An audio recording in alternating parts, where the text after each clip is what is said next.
Hi guys, it's Anne, Crafty Kimchi. Welcome back to my channel. I'm back with a different kind of video. I have done a project share on this adorable sewing basket from My Scrap Chick, and I did a Maggie Holmes garden party version.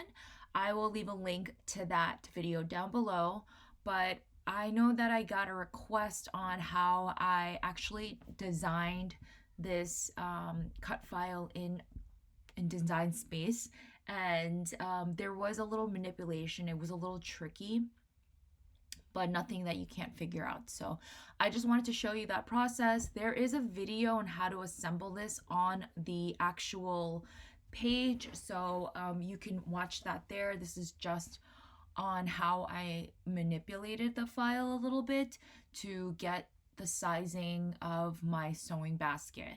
And it was a little bit tricky, but honestly, this file is $1, which is insane. And a 3D cutting die set would easily cost you $30 or up, right? So I just didn't want you to get a little bit deterred by the whole trickiness of SVG files.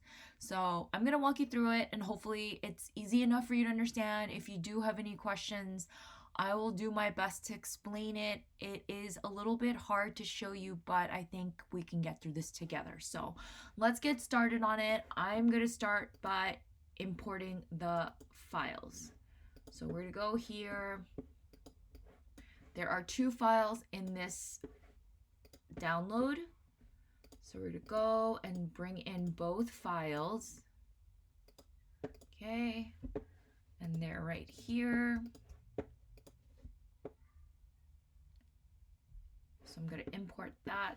And just so I just will show you the picture of the file, this is the base. This is the largest part of the basket. So this, I wanted the base to cut on a 12 by 12 sheet, the width of it at least. And in Cricut Design Space, you can only cut up to a max of 11.5. I think that's the setting before it gives you an error message. So just an FYI. These boxes that kind of come out, they are exactly half of this basket. And this is going to be important because the SVG file, I don't know, got a little distorted when importing it, and it didn't fit the file properly. So it did require me to edit just a tad bit, just so I can get this cut file to work. So it's a little bit of a math problem, if you want to say. So this is like a 50-50 split of this top box part, and I will show you how I did that. So I'm going to just make this a little bit bigger just for the sake of the visuals.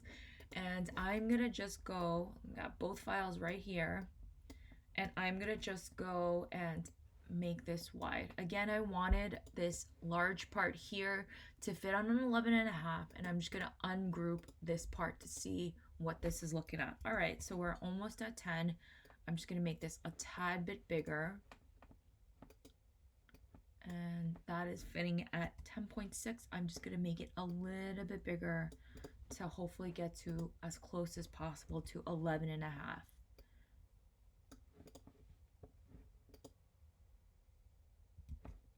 Almost there. And let's see if that's gonna work. Okay, it's a little bit over, and I do not want it to give me a problem. Perfect, 11.5. Wow, that was right on the dot. Okay, so this part is ungrouped, but this part I left grouped because there is some weirdness with it. I told you it comes out really tiny, and I wasn't sure why.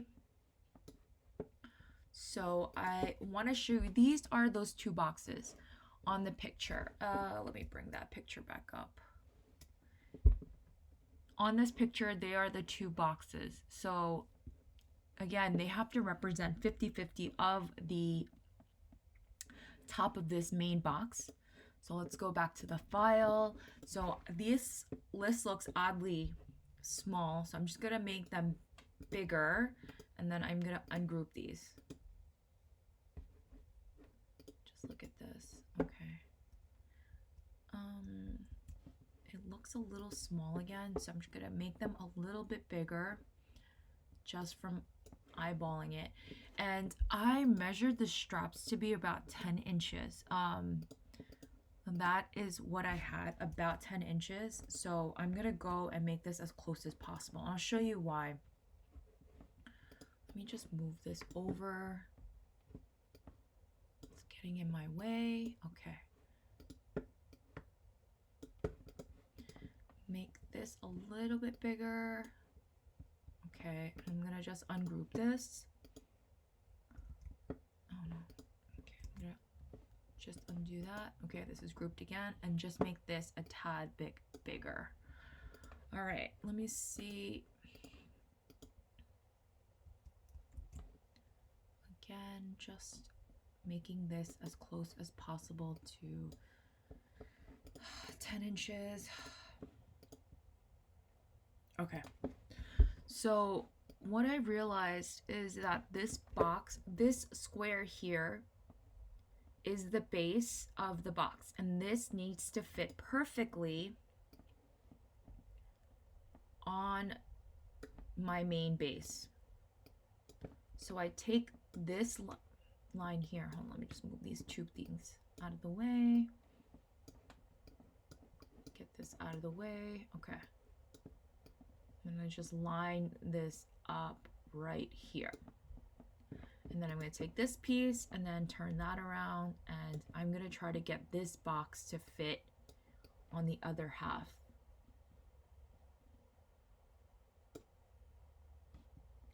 So I can tell already that this needs to be a little bit bigger. Yes, just a little bit bigger. So I'm gonna go here and make this file a little bit bigger.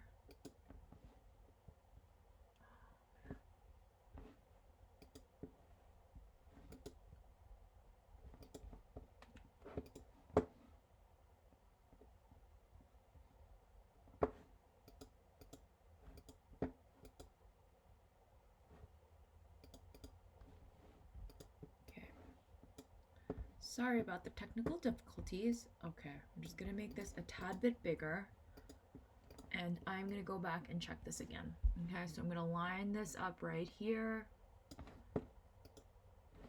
Okay, just like so. I'm lining this box up to see if this meets the half 50-50 mark. Again, this is gonna be lined up right here.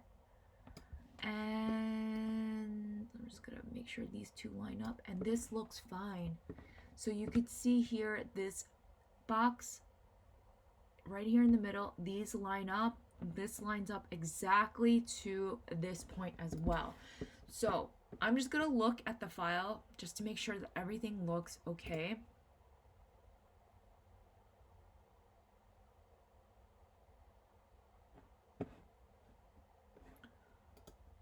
Okay, so now all we have to do is take the score lines and attach it to those pieces that need to be attached, because otherwise it will come up as weird empty spaces to be cut off. I'll show you on the cut mat. So you'll see here a little scoring. You don't want that. You want to attach it to the file. And you'll usually see that with the basic cut and with no image, and the, I guess, whatever design paper you're doing. So you're just gonna attach these two. I'm gonna scroll down, attach those two, and you can look on the picture. Anything with those little lines just need to be attached before you cut this file. This needs to be attached. There should be one more, which is the other box. Okay, attached. And that is it. I'm gonna check the cut file again to see if there's anything funky going on.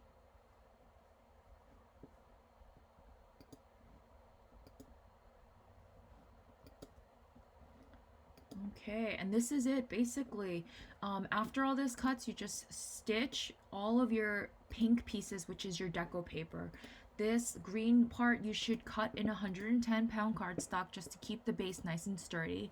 And I think that really is the hack to this file. You just have to do a little bit of math to see that this file does work together. Again, these boxes should align up perfectly to the edge of this. Again, it's a little math where you're putting 50-50. Once all this is kind of folded and scored together, you want these to align perfectly, and the file just requires a little bit of manipulation to make it work. And that is it for the video today. I hope this was helpful and explained what needed to be done to this file to get it to work. If you have any questions or you have any other further requests, let me know and I will gladly come back and do a video. Thanks for watching, and I'll see you in the next video. Bye everyone.